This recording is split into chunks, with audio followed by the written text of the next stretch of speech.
오늘은 미시건 대학 맨델슨 극장에서 이곳 경영대학원 학생들과 함께하는 CEO와의 만남을 가져보겠습니다. 지금부터 산업과 리더십에 관한 대화를 나눠보기로 하죠. Exclusive national funding for this program is provided by A.T. Kearney, a global management consulting firm helping businesses achieve results with capabilities in strategy, operations, and technology. A.T. Kearney, right there with you.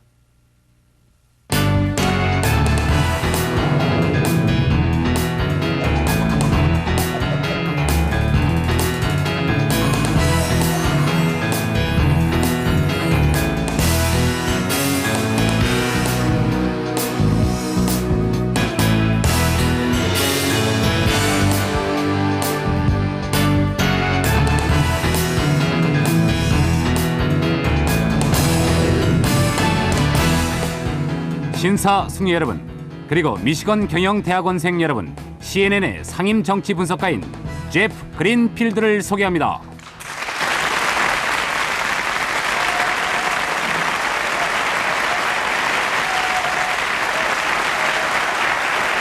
Thank you.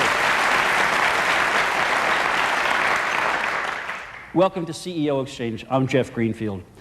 In this brave new economy, there are still some pretty daunting questions that face old and new enterprises.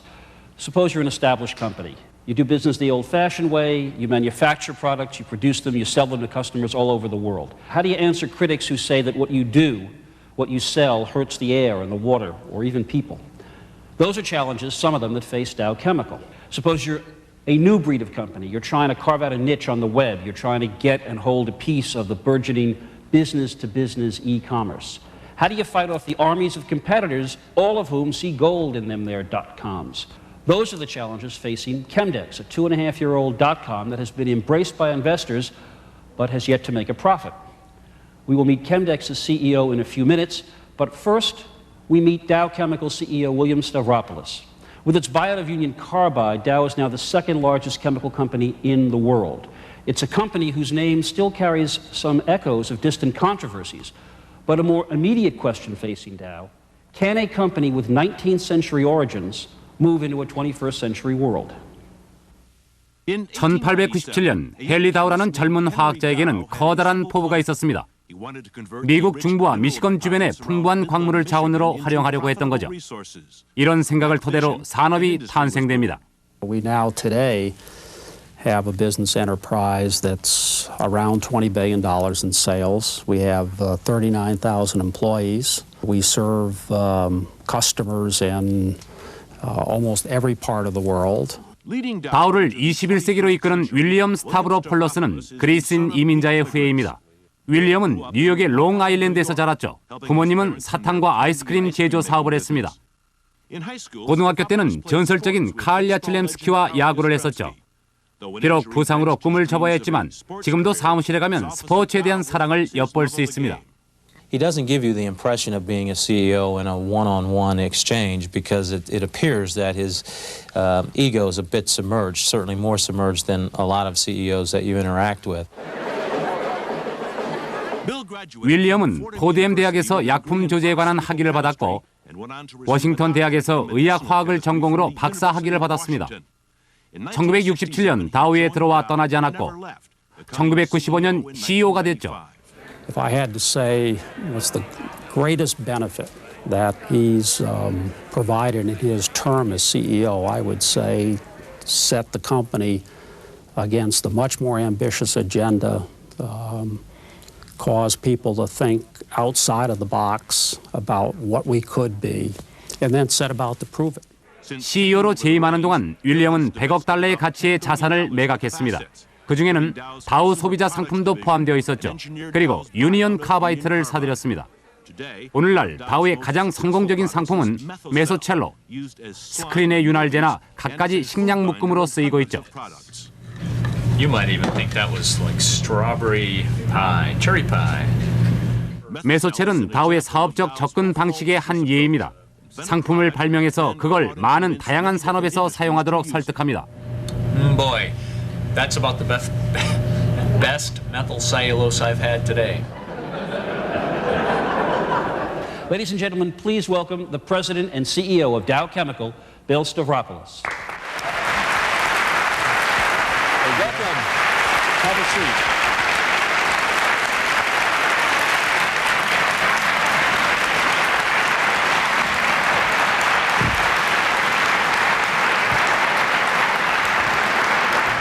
Not bad. Yeah, that's pretty good. You joined Dow Chemical in 1967. Right. If you'd have been a Dow Chemical person on this campus here at Michigan in 1967, my guess is the reaction might have been a tad different from the applause you just got. Right. Yeah. The whole napalm issue was surrounding. All right. But as a young man in 1967, looking to use your chemistry background, did it give you any pause to think about joining a company that was that controversial? Yeah, it did for a moment, but once you met the Dow people and you heard the story behind the whole thing, I know at that time, looking back, that the board and the top management of the company really thought they were selling a product that the government wanted them to sell, and they were doing it in the national interest. And they thought that was the patriotic thing to do. And because the war turned out to be controversial, I think it lost public support. And therefore, people who were theoretically supporting the war effort became targets. And certainly Dow was a target. But at that point in time, I think the company took the stance that this is what the government requires and this is what we're going to do. That's an interesting point. So if it had been World War II, nobody would have said what you were making. Exactly. The atmosphere in which you came to Dow as a young man, just at the starting point, watching all that controversy, maybe in some sense planted an idea in your mind that, you know, this company, all companies, have to go beyond just an argument that, well, we make it, we sell it. I believe that's so. I think in this day and age, and I think it's probably always been true, but it hasn't been articulated, but the whole idea of sustainability, the triple bottom line, that you have constituents and you must satisfy the needs of all your constituents, whether it's economic, environmental, or social, and that you can't be successful in any one of those at the expense of any other one.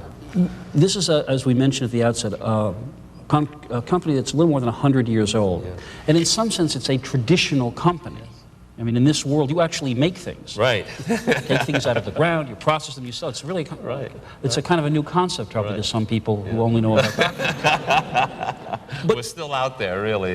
But that also implies certain, I would think, limits. That is, it's a cyclical business. It's mature in some ways.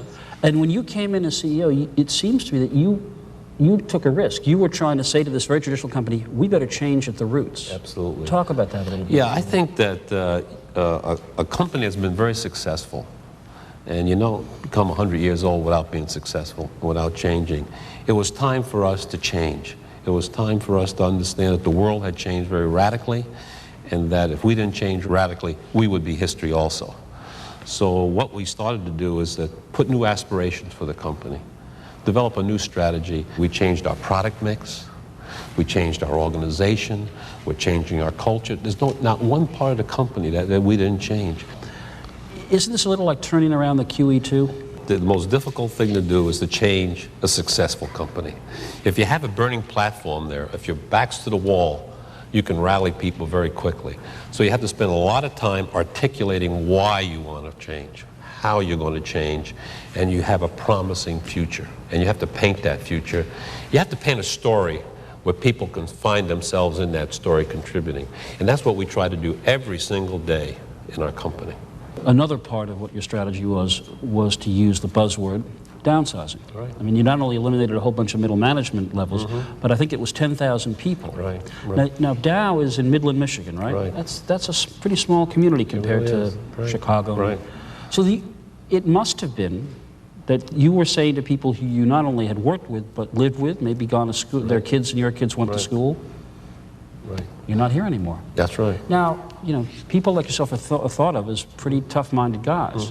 Was that emotional for you? Very emotional, because it was a time when you had to, and everybody in the company had to, look at their operation and say, what did they have to do to make this world competitive? Because if we didn't, we knew we wouldn't be around as a company.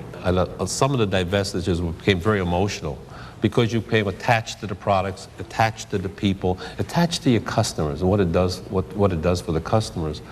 But on the other hand, when the facts are laid out there and people see a better future somewhere else, There's a readily acceptance. Well, that's what I wanted to talk about a little. For one thing, the stuff when I was a kid I knew about Dow, Right. it still may have the name, but it's not yours anymore, right? Right. Oven cleaners, all that stuff, that's not yours. Saran wrap, exactly.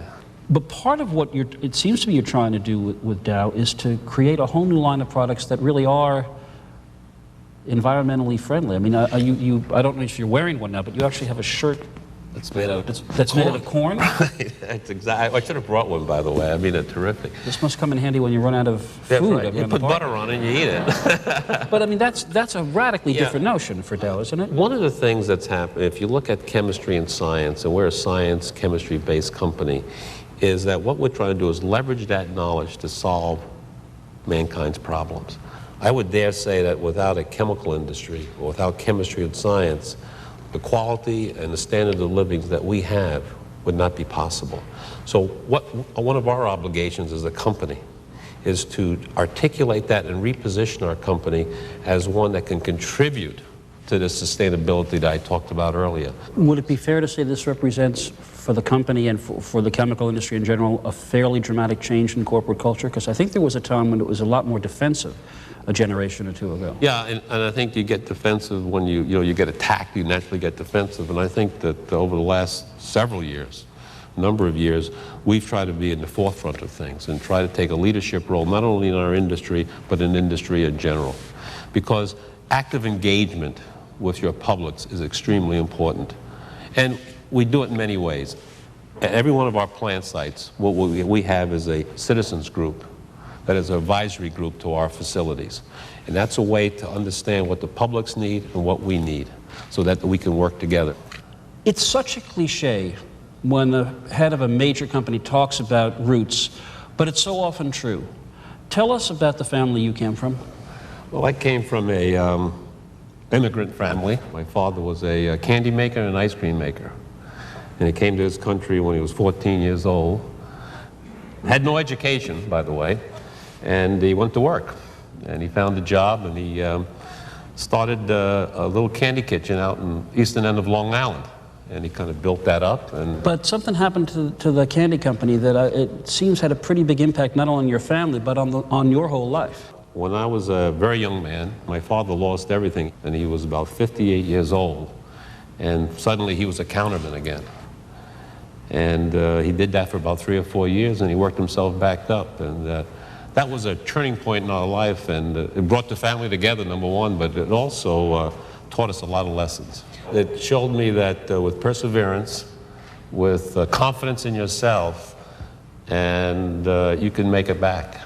And as I viewed my father, he was the first turnaround artist I've ever met. And he was my first business guru, actually. You had ambitions that are common to people like me when we're 8 or 9, but yours extended beyond that because you, unlike me, had some skill in it, namely baseball. Right. Did you have dreams of being a major league? Yes, I did. I had dreams of playing baseball, and then I grew up with Carl Yastrzemski, who later turned out to be a Hall of Famer and played for the Boston Red Sox. And Carl was my neighbor and my classmate in a little school that graduated 18 of us at the time.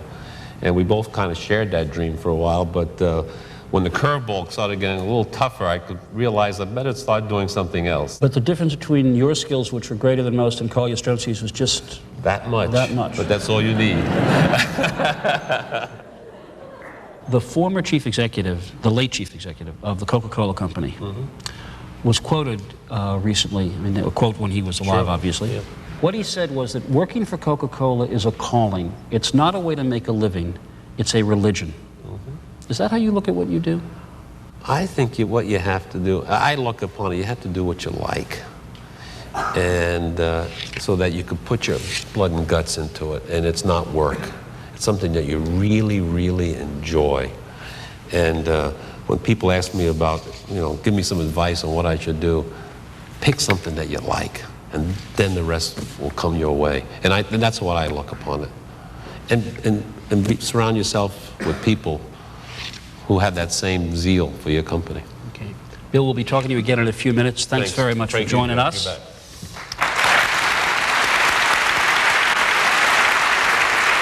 See you in a bit.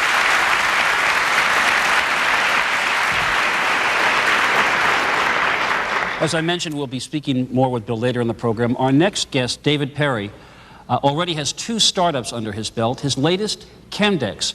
It works kind of like a dating service. That is, it uses the web to connect buyers looking for chemicals and lab products to sellers. Though Chemdex has yet to turn a dime of profit, its business model is definitely turning heads on Wall Street. So the IBM relationship has 4 points, actually. 30살이라는 나이로 데이비 페리는 그리 알려져 있지는 않지만 최대 규모의 기업인 캠덱스의 CEO입니다. You'll never see a box and you'll never see a warehouse in our business. 그 이유는 캠덱스가 기업 간 거래를 하는 전자상거래 기업으로 인터넷을 통해 생명공학 회사들과 소비자를 연결해주기 때문입니다. 사용자들은 수백만 개의 상품을 보고 온라인 상에서 주문을 합니다. 3년 후면 1조 3천억 불 규모의 인터넷 시장 중 80%는 기업 간 거래가 될 겁니다. 캠덱스도 한몫 벌게 되겠죠. It's an environment like I've never seen before in the sense that the opportunities are absolutely endless. 비록 온라인상의 기업이지만 캠덱스는 월스트리트에서 높은 가격이 매겨집니다. 캠덱스는 1999년 7월 주당 $15에 공개되었죠. 4개월 후 10억 달러어치의 주식이 발행됐습니다. Chemdex has very effectively positioned themselves. They have nailed their customer service offering. They've nailed the infrastructure issue. 그러나 데이비 페리가 아직 확실히 하지 못한 것은 이윤입니다. I am not concerned that we do not turn a profit, but I am very focused on eventually turning a profit. I view our stage of business today as investing for the future. 페리는 하버드 대학원생 때 캠덱스를 세웠습니다. 아칸소에서 화학을 전공한 후 2번째 시도였죠. 처음은 바이로젠이라는 생명공학 회사였습니다. Chemdex, in fact, was the 4th business plan I wrote while I was in business school.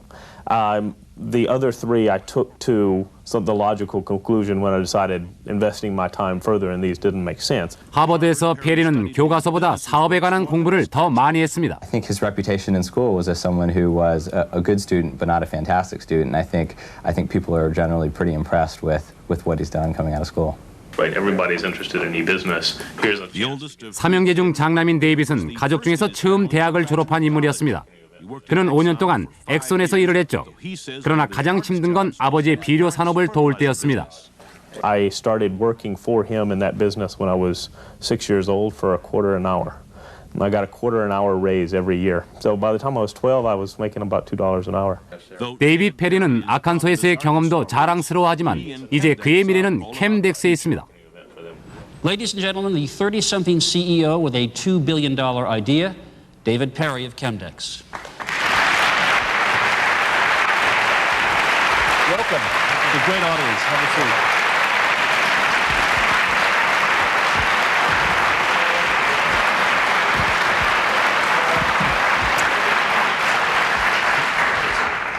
I think it's only fair that we match your story with Bill's. Like Bill, you didn't exactly come, I would not say you were born with a silver spoon in your mouth. Fair enough? Wouldn't would be a good word to put it, yes. If I read your biography right, you were accepted at MIT, but couldn't go.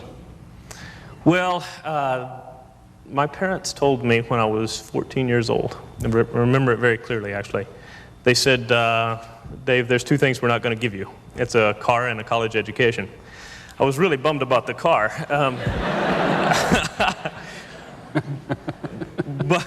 But it was a fair statement, and it didn't indicate that they didn't think college was important, because education was something that they'd pushed from even before we were in school. But it was something that they felt like we needed to earn on our own, and by telling me early, that was fair. It gave me the opportunity to prepare myself to put myself through college. So I went on and did the best I could. By the time I graduated from high school, I had the opportunity to go a couple of places, but MIT was one of those places that I couldn't afford. I ended up going to the Air Force Academy for the first 2 years. Did you have ambitions to Tom Cruise-like Top Gun status? In fact, Top Gun came out in 1986, which was the year I graduated from high school. I'm sure there's no correlation, however, between that and my choice. What happened? I attended the Air Force Academy for 2 years. I learned a ton. You don't go there, you don't stay there because you like it, but it's a worthwhile experience. I was injured while I was playing football there, lost my pilot qualification, which when you're a 20-year-old male, that's a terrible thing to happen at that point in your life, and decided that I could obviously have stayed in and done some non-flying job, decided that wasn't the path I wanted to pursue, and decided to go into the private sector. Some of us have earned money during the summer doing things like filing, waiting on tables. You had a somewhat different vocational route. What'd you do? I worked in a salmon cannery in Alaska for 3 summers. I left the Air Force Academy, going to a private school, knew I needed to come up with some money somehow. Saw a segment, I believe it was 2020, that was talking about college kids that went to Alaska, and then I think the focus of the program was how dangerous it was, but they mentioned in there that you made a lot of money, and my ears perked up, and so I ended up calling the Chamber of Commerce in Alaska, found a job in a salmon cannery, once again in the middle of nowhere, and ended up spending 3 summers there. Worked out beautifully. Okay, did you make a good deal of money? The money was great. Was it dangerous? I didn't get hurt. That's what lawyers call an argumentative denial. That's like when you say, do you love me, and the other person says, I always think fondly of you. It doesn't quite answer the question. It was pretty rough work, is what I'm getting. There is danger around. There's no doubt about it. Let's talk about Chemdex. I think if I wanted to get you angry, which given your football past I don't, but the thing that apparently you most are at pains to say what you are not is when people start bringing out the Amazon.com analogy. Oh, I get it. You're a website. I can go there and buy stuff off your website. Good insight. I'll sit over here while you answer the question. In fact, we are an internet company, and when we first started, we were looking desperately for analogies, and we even called ourselves at one point the Amazon of Beakers, to my eternal shame. What we are is a B2B e-commerce company, business to business, and business to business is fundamentally different than business to consumer. We solve supply chain problems, and solving a supply chain problem can't be done by a website. It's about integrating on the customer side and the supply side. It's a very different business. The only thing that we have in common with companies like Amazon and eBay are the fact that we run on the same infrastructure, but the business models are fundamentally different.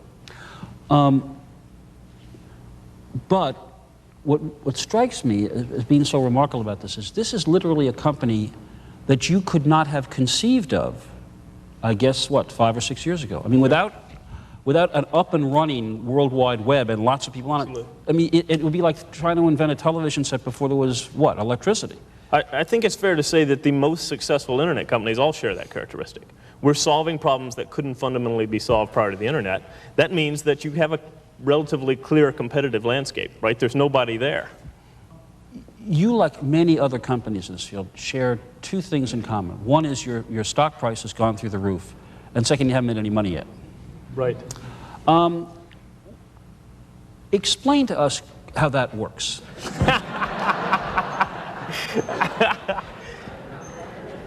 Okay.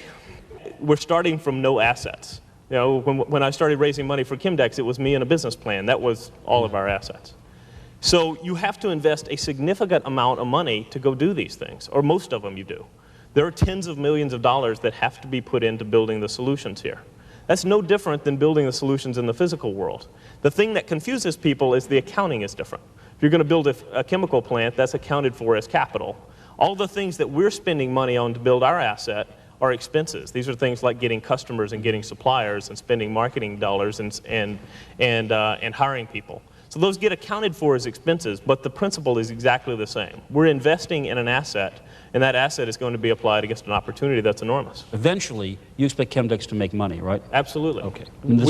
We are a real business solving real business problems. The reason that people like DuPont and Dow deal with us is because we save them money or enable them to sell their products more effectively.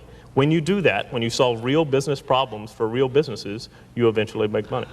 Which leads me to the next question is, why would a company want to be in partnership, or at least let you put their products online? What advantage is it to them to be part of your company, which includes their competitors in the same package? Right. Well, as you said, we insert ourselves in the middle of customers on one side and suppliers on the other. So you're right, suppliers now are compared side by side with their competitors in many cases. This creates a more efficient market. But fundamentally, the decision to be made here is not, is this good for my company? The decision to be made is it going to happen?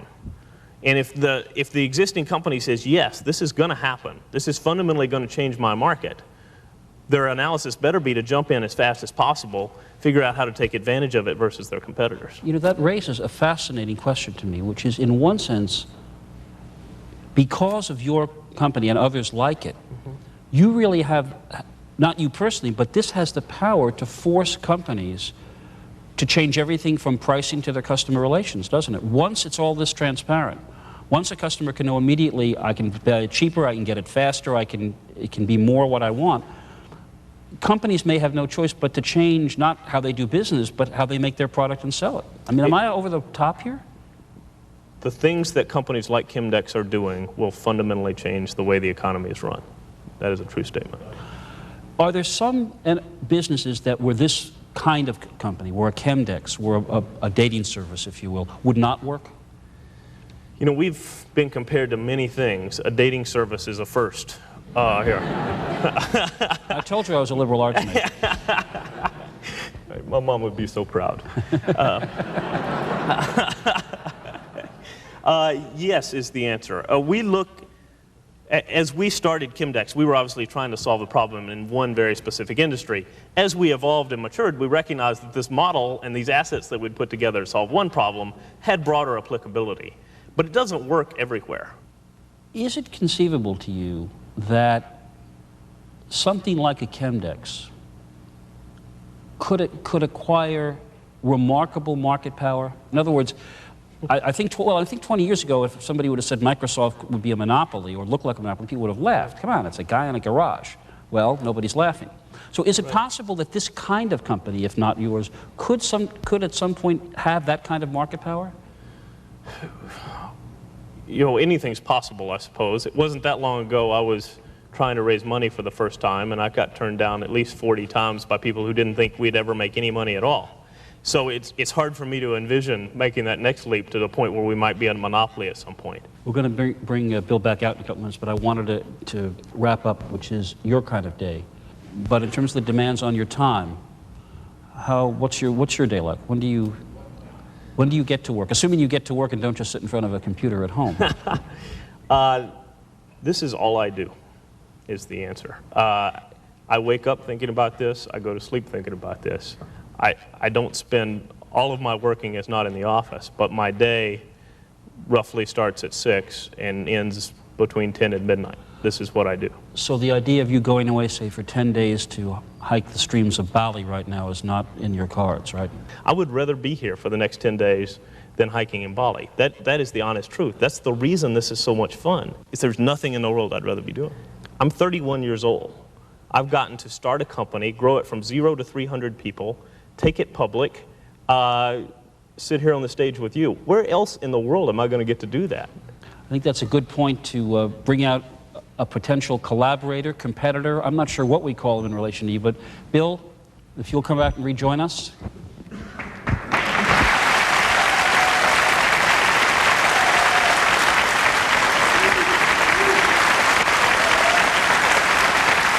Bill, welcome back. Thank you. The two of you have such almost emblematically different careers. You went to Dow Chemical in 1967. Right. It's now the year 2000. Right. You're still at Dow Chemical. Right. You've been in 3 companies already, and you're barely old enough to vote. What are you guys laughing about?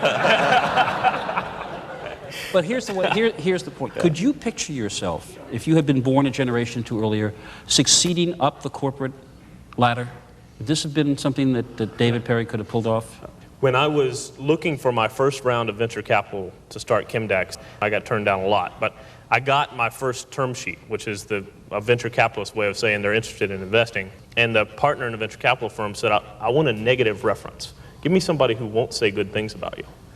And it's a long list, but the person I gave them was my boss's boss at Exxon, who sure enough said, he agreed to do the reference, told the partner exactly what I thought he would say, which is, reasonably smart guy and he works pretty hard, but he just wasn't a company guy. He never really supported his management, and all of those things that would have never allowed me to be very successful in that environment. Now let's flip it. When you look at this young man with his own company, setting the rules barely before 30. If you were a young man starting out today, can you imagine yourself spending your entire life in one company? I think I could. I think one of the things that bigness gives you, in a way, is also opportunities. I've had 16, 17 jobs in my career. And I think the type of company you want to join is a company that looks at talent and puts it in the right place and gives them opportunities to succeed and give them responsibility early. You know, one of the things that we want is guys like David in our company. Well, see, that's what I wanted to ask. Yeah. Given the new reality, Absolutely. do you have to change your definition of what a company guy is? I think one of the things is that people want accountability and responsibility early. Between me and the newest employee is only 4 or 5 layers of management. So the span of control is wide. That means you have people who have a broad field to play on, and you give them the resources and the knowledge and let them run. But do you also have to give them something else? Do you also have to give them the right to have quirky personalities, to maybe not dress the way we're all dressed today, Absolutely. to maybe not listen to the music that would be approved a generation ago by a company musicologist? In other words, do you have to let weirdness flourish, I even think at so. Dow? We call it diversity, and we try to...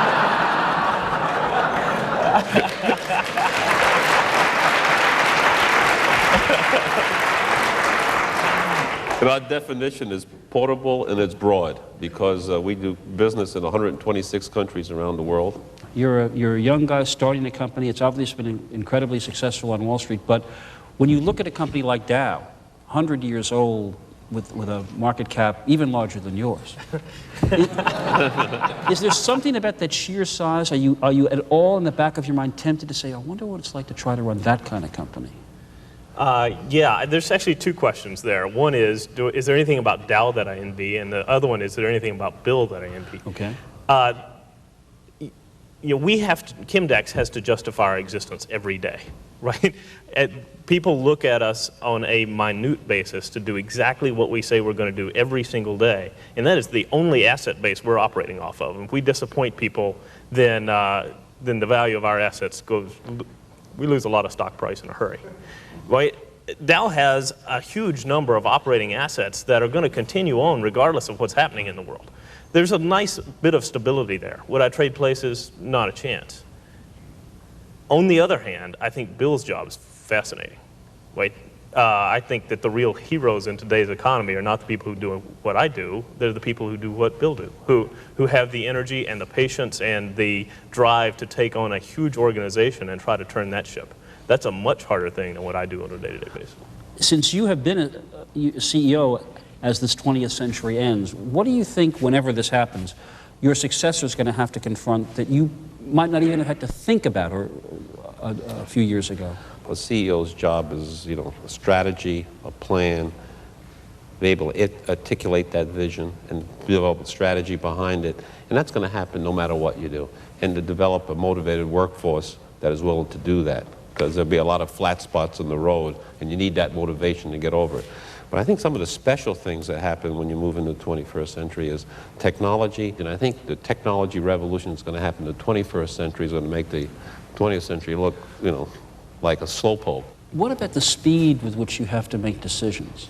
I mean, I look at the fact that your company did not exist 2.5 years ago, pretty much, and that the instrument that made your company work didn't exist a few years before that.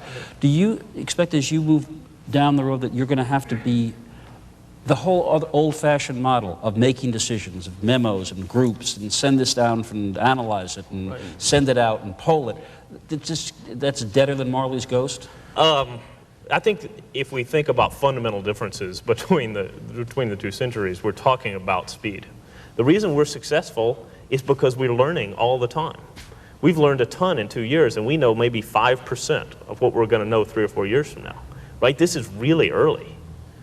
So what makes us successful is we're willing to make a decision based on limited amount of information, and then see if it's right or not. And if it's not right, we fix it. If it is right, we try to enhance it. Can you, Bill, build anything like that kind of speed of decision-making, however much you might want to, into a company like Dow? I think you can. I mean, I'm not going to be as fast as David's company, but I think this is a very good point, is that, and that's why you have to take decision-making down as far as you can in the company. Make sure the decisions are made where the knowledge is. And I think bigness there helps you, because a $50, $100 million mistake is not going to hurt a company like Dow. So you can, and if you just keep on learning from them, take that knowledge and reapply it into your company. And I think that separates some of the great companies from not so great companies, the reapplication of knowledge and the ability to take knowledge on a constant basis and apply it to your products and services and your people. I'm going to turn to a question that one of the professors here wants to pose to you. But before I do, I'm going to ask you each for a pithy, I emphasize pithy, piece of advice to the future MBAs or taxi cab drivers or whatever, whatever fortune brings. If there are folks out there who aspire to be a 21st century CEO, give them one piece of advice, one practical piece of advice that will help them. I'd say focus on learning. Right? Your risk profile is really low right now.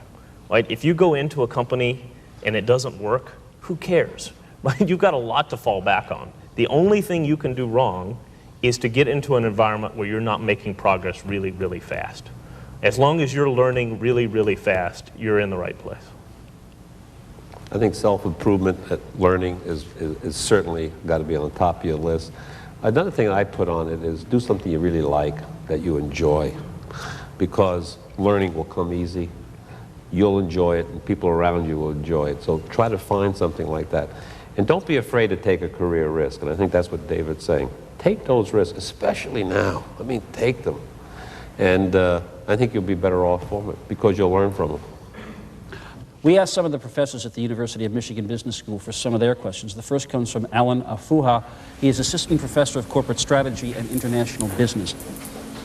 In your opinion, which business model other than yours do you like the best? And what is it about it that you like? So I think the model that I would envy the most, or the one that we aspire to, is one where you take your fundamental position in a certain product and try to expand it out into new markets and down the value chain and try to capture value through the value chain. eBay has by far the most attractive model I've seen. You know, these are two guys who started a company selling Pez dispensers in their bedroom and grew it into a company that's now worth $20 billion. Realistically, in my opinion, worth $20 billion because it grows organically. The more customers you have, the more valuable you are to the people selling. The more sellers you have, the more valuable you are to the people buying. The new company that comes along and tries to compete with you is always at a fundamental disadvantage because they got fewer customers and fewer suppliers. I got to ask you something, and I want an honest answer. When you listen to a company described the way David just described eBay, they start off selling Pez dispensers in their bedrooms. Now you look back and you say, you know, I got a company, we dig, we build, we make, we ship, we go all over the world, we research hundreds of millions of dollars. These punk guys with Pez dispensers, $20 billion. Now come on, do you ever wake up and say either where did I go wrong or who the heck do they think they are? Well, how can I get a little bit of that? All right. I think that brings up an excellent point, though, Jeff. I think that companies like ours have to learn how to do business like companies like theirs. And I think that maybe in 5 years there's going to be a convergence, collaboration between companies like David's and companies like mine. Okay, so you don't begrudge the eBay boys their market caps at all? I envy it, boy. I want to switch subjects again, because business, as you mentioned a while ago, is not conducted the way it was in J.P. Morgan's time, probably not even the way it was 20 years ago. There are environmental issues, there are corporate consciousness issues. No matter how dedicated you are to balance, where you're going to say, look, we make a product, it's useful in the marketplace, it makes us money for us. It may have consequences, but we're going to keep producing it because we have to, because it's part of our business plan. What our obligation is to make sure that we produce that product in the most efficient and effective, cost-effective way, in the best environmental way. Does this extend to your hometown? I mean, when you're in Midland, Michigan, as you said, a small town, do you work hard in terms of checking the groundwater, in terms of the atmosphere, and making sure that what you produce in your hometown doesn't Absolutely. Because I understand there used to be a siren that used to go off in Midland when they had when emissions were too high. And what happens is that the company a long time ago said, hey, this doesn't make sense. We've got to stop all this because waste reduction always does pay. And environmental excellence does pay. So they built it into our strategies. Morning, Sue. Hi, Joe. How are you? There's a question of Joseph White, who was the dean of the business school and Pierpoint collegiate professor. There's a great deal of sensitivity about chemical companies and their effects on the environment. What do you think about corporate responsibility to the environment, and what do you think about the concept of sustainable enterprise? 80 years ago, some of the people who ran the company didn't articulate it as sustainability, but they laid down management principles and a culture that was sustainable. David, in one sense, you must think, I'm one lucky dude, because given the kind of company you run, most of these questions don't arise, right? I mean, there's no externality in terms of what you make in that sense. But are there questions that you think as you go down the road will come to be in the forefront of your consciousness? That is, what kind of products am I going to sell? Am I going to permit to be sold in this exchange? Or is that not, do you think, part of your concern at all? In Chemdex's business, there are a lot of that stuff we don't have to worry about. But I think fundamentally, you only build a great company if the people working inside of your company believe that you're doing the right thing by all of your constituents. One of the nice things about Chemdex is, you know, our customers are pharmaceutical companies and biotech companies, people who are doing research that makes the world a better place. One of the things these companies do is a lot of research into genetic engineering, which is really one of the more controversial issues on the whole table now. I mean, whether as a business person or even as a citizen, is this giving you any kind of concern about where this world is going? The world, that is to say, of chemistry and life sciences? Well, it's something that I think about, yes. And as a scientist, I come with a certain bias to this. When biotech first emerged 20 years ago, there was an enormous concern about what kind of products would be produced and what that might do to society. In fact, biotech has been one of the fantastic industries produced by technology, and a lot of suffering has been alleviated by it. As we look at things like bioengineered foods, now we're seeing the same sort of backlash against that as people apply those same technologies to solving problems in that area. I think as we educate people and people begin to understand that this isn't something to be feared, that the upside is enormous. Is this kind of concern about biofood and genetic engineering, is this something where your adversaries in this area are off the rails? No, I don't think so. I think David talked about the tremendous upside. I think we're engaged mostly in industrial biotechnology, some in the plant science. But I think what we have to do with this new science, it's in its infancy. If biotechnology someday is going to be as big as this auditorium, I think we're probably at the cup level. And what we have to do is engage, again, our publics, that we need labeling. People have to understand what it does. You need testing. And I think once people see the benefits, see the downsides and the upsides, and you've got proper labeling, I think these things will slowly work into our societies because it has enormous promise in feeding the world, new renewable products, a less environmental footprint. I mean, it has tremendous potential.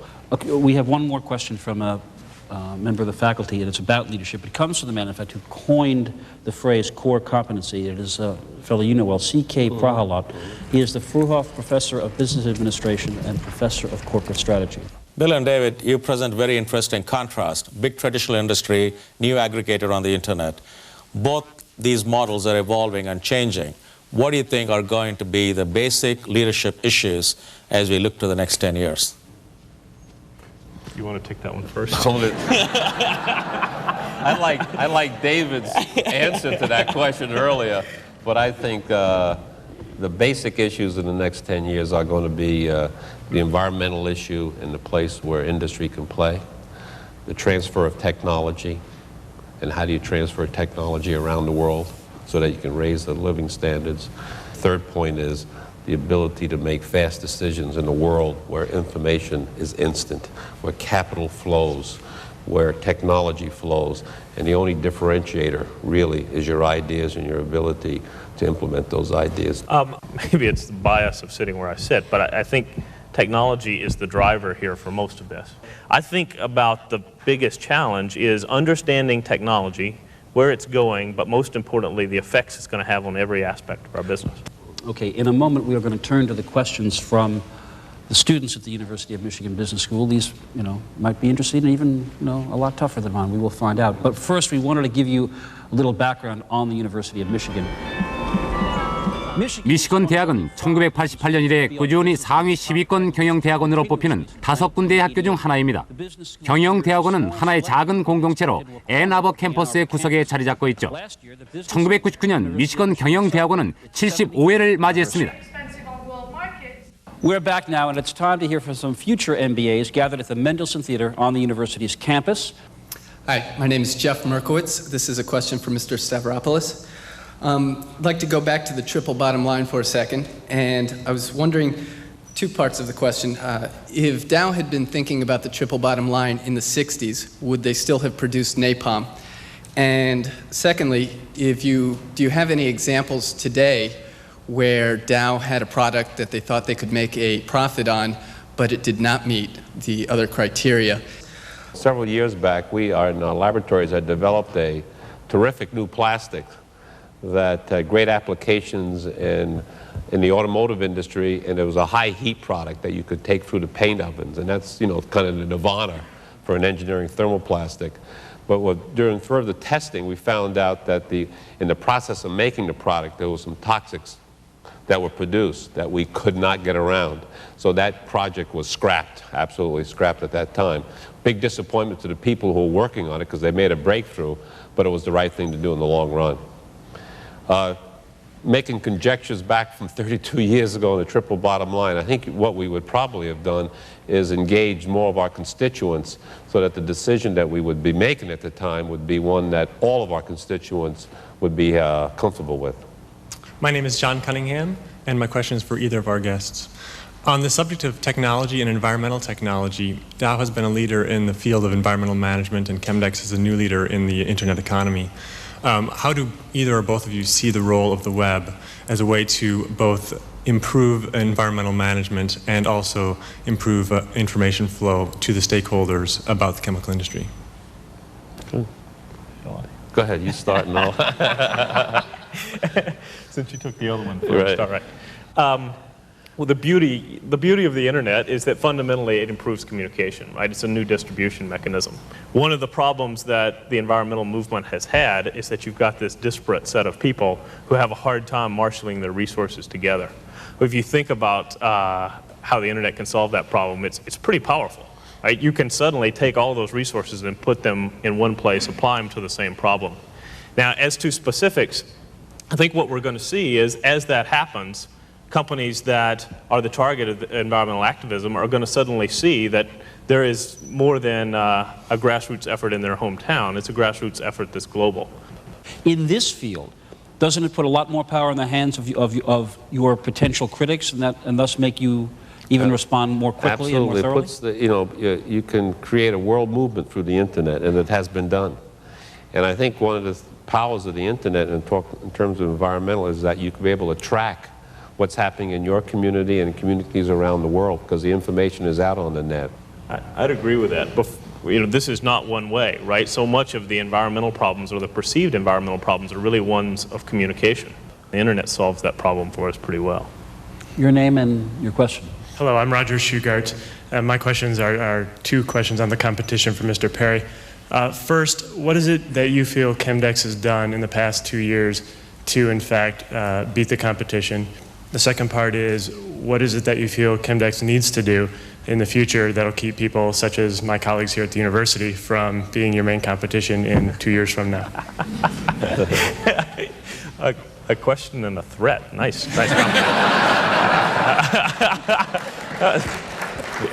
very well packaged. So we live in a phenomenal world where the opportunity is enormous, where competition is not entrenched, where capital is accessible, and the technology is clearly understood. This is all about execution, right? It means that anybody can do it. It's all about execution, and execution comes down to people. What Chemdex has done well, and the reason I get to keep my job, is that we've put together really a fantastic group of people that go forward and do what we do. Whether it's our investors, our board members, our executive team, all the way down to every single person that works here. Yes, ma'am. My name is Laura Cook, and this question is directed towards Mr. Stavropoulos. You mentioned that one of the things Dow Chemical was doing to accelerate change was to push decision-making down in the organization. What other specific steps is Dow doing to innovate in this new economy? Well, I believe very strongly that information should flow as soon as it is learned in our company so that everybody can make those decisions. So that's one thing we're doing. The other is that we have placed our businesses around the world.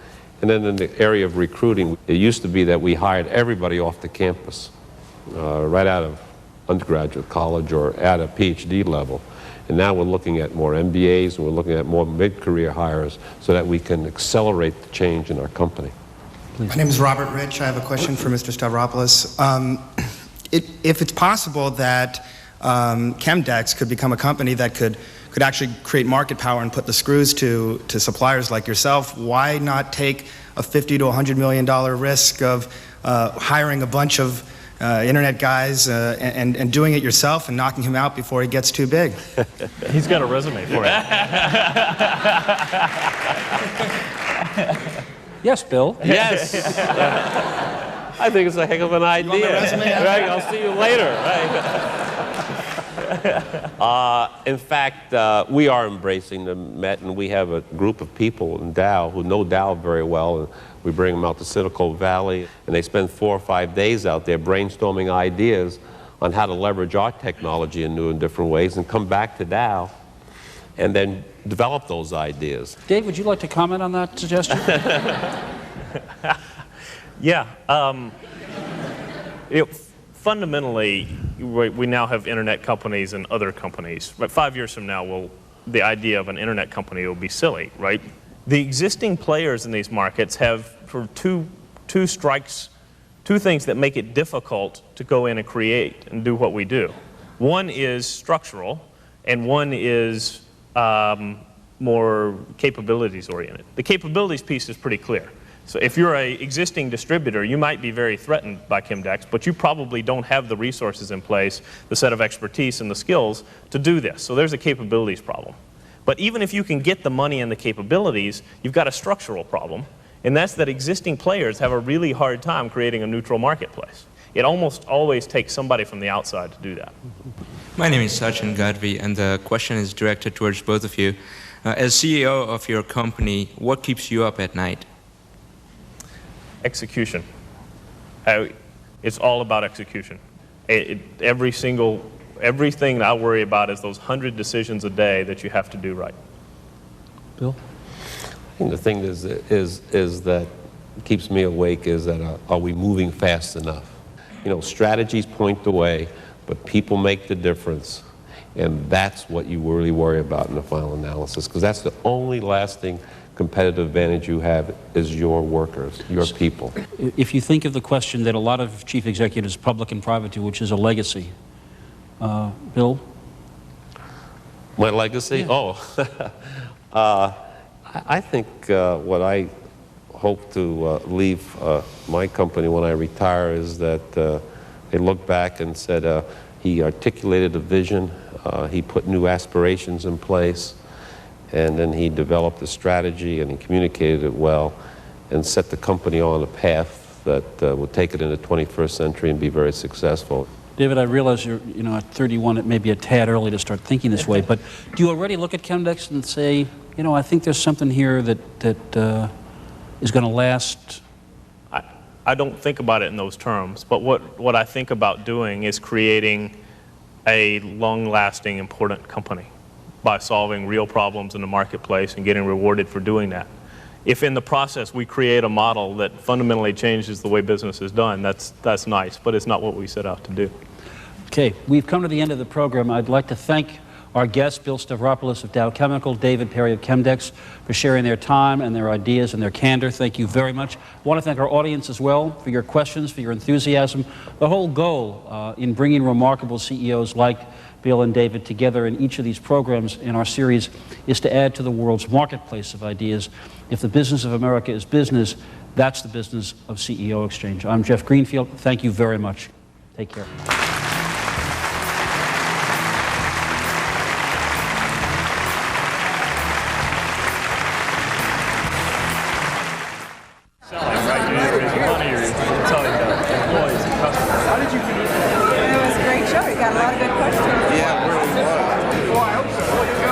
Nobody understood that. I would agree that is the single biggest issue facing any of these companies. Nobody understood that yet. Did you play minor league? I played semi-pro league. Okay. In high school. So internet taxation has almost nothing to do with the business-to-business side, because those are already happening. I now actually understand, just from the basis of these two shows, so much more about this world that I did. And there is, I've been in companies where you couldn't do that, and the difference in service is completely. It is good to expose yourself to, new things, what's happening, and that was You cannot do business anymore. You used to with this tool. Absolutely. Well, exactly.